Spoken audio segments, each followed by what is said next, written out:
Hey, good morning. So it's day 3. Um, I didn't sleep that good last night. I got this cold that just won't go away. You know, the kind where your nose is all congested and you're breathing through your mouth so your throat hurts and you wake up in the middle of the night with a sore throat. That's kind of what I got going on.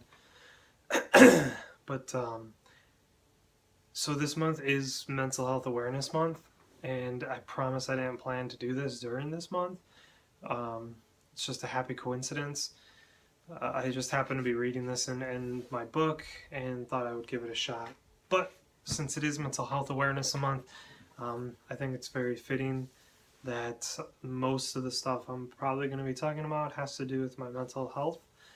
Um, it's something that millions of people struggle with in this day and age, with depression, anxiety, and other mental health issues.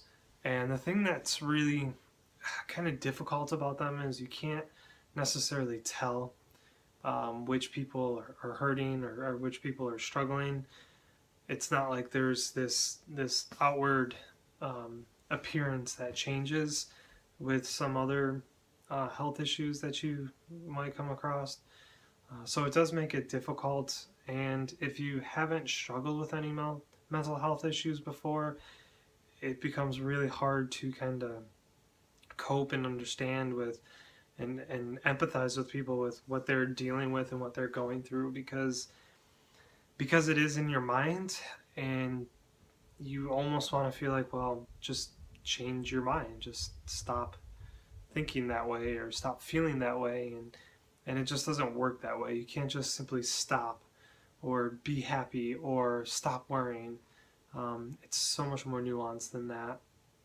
But anyways, one of the things um, that is really important in dealing with mental health, for me personally anyways, and from some other people and research that I came across, is morning routines.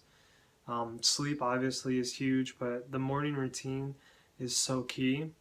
One thing I heard, which applies more than to just mental health, is win the morning, win the day. And basically, if you have this morning routine, this set of things that you do, it can really set you up to have great success in the day, or at least give you the best chance. Mine's always evolving and changing. I love reading, so well now I listen to audiobooks, but I love consuming books and learning. Basically, that author is being a mentor for you, writing these words, and you get a free mentor basically. Um, yeah. Anyways, so my morning routine is constantly evolving. It's always changing as I find new information. I'm experimenting with different things, like this now, experimenting doing these videos. But my current morning routine, I thought I would share that, since that is always really important to me. It's something I'm always thinking about, trying to make it as efficient as possible and as most effective as possible. So what I do currently is waking up always at a certain time, at the same time. I try to wake up at the same time, which is really important for helping me regulate my sleep schedule. So I wake up. The first thing I do is weigh myself, my weight and body fat, and record that. You can't improve or change or fix what you don't record. So I record my weight, record my body fat to help with my health goals. Right after that, I do about 3 to 5 minutes on my inversion table. And if you're not familiar with the inversion table, it's basically just this huge table contraption you lay in. It's on a pivot, so you can go all the way. I do full inversion, so I'm just hanging basically. You can get the gravity boots, the same thing, and that's been huge for just loosening me up, helping with any back issues that I have, and just kind of a good way to start the day, stretch you out a little bit, loosen up. Then after that, I will do my 5-minute journal, which, if you haven't heard of that, so far that has been a pretty good and pretty effective journaling structure, more than just, I do stream of consciousness where I sit down and just write out like how the day was and just kind of whatever's in my mind just to get it all out. But that's at the end of the day. So the morning is my 5-minute journal. Look it up. Basically, in the morning, you do three things. You do three things of what you're grateful for, three things for that would make the day a good day or successful, and then three affirmations. You know, I am blah blah blah. And then you also do this at night. You do things that went well today, things that could have improved. And the benefit of the journal is it's kind of expanded on the gratefulness journal.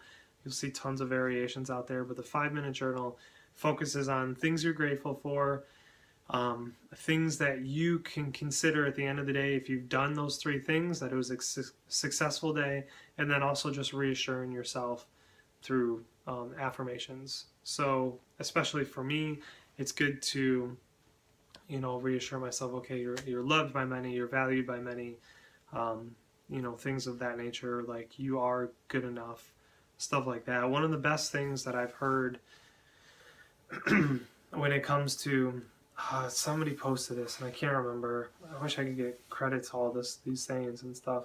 But there was a story about, I read it somewhere, where basically there's two vaults, and in the first vault they're just these little coins, these black coins, and in this vault, it's a huge vault, and there's these little black coins stacked as high as the eye can see everywhere. And those are all the negative things that we say to ourselves. And then in the other vault, there's these little gold coins, and there's very few stacks, if any. And those are all the positive and good things we say to ourselves.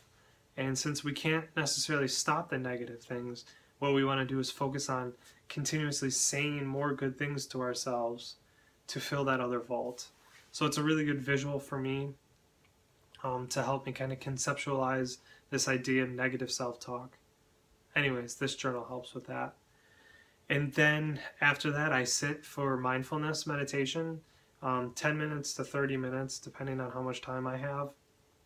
And that's been really important, helping me calm myself, getting ready for the day, focusing on the breath.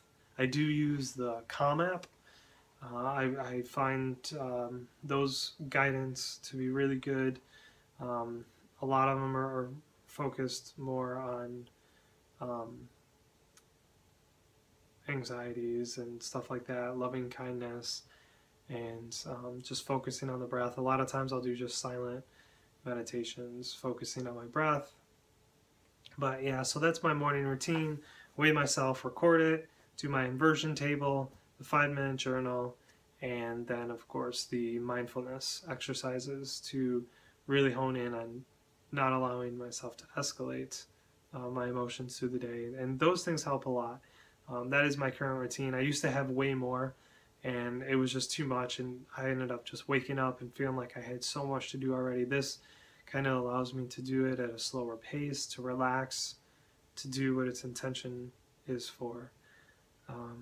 Yeah, so that's my morning routine. When I'm doing it consistently, it does help.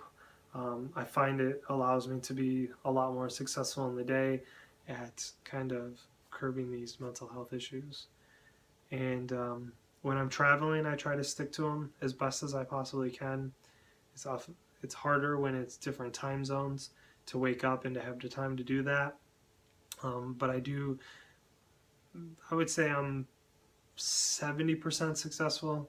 Usually at the beginning I'm more successful. By the end of the trip I'm exhausted. So it's harder to keep that up. So yeah, so that's my morning routine. It's Mental Health Awareness Month, so I think it's important that we talk about these things to kind of remove that stigma, and you know, that way we can see that other people are struggling just as much as we are. Right. Have a good day.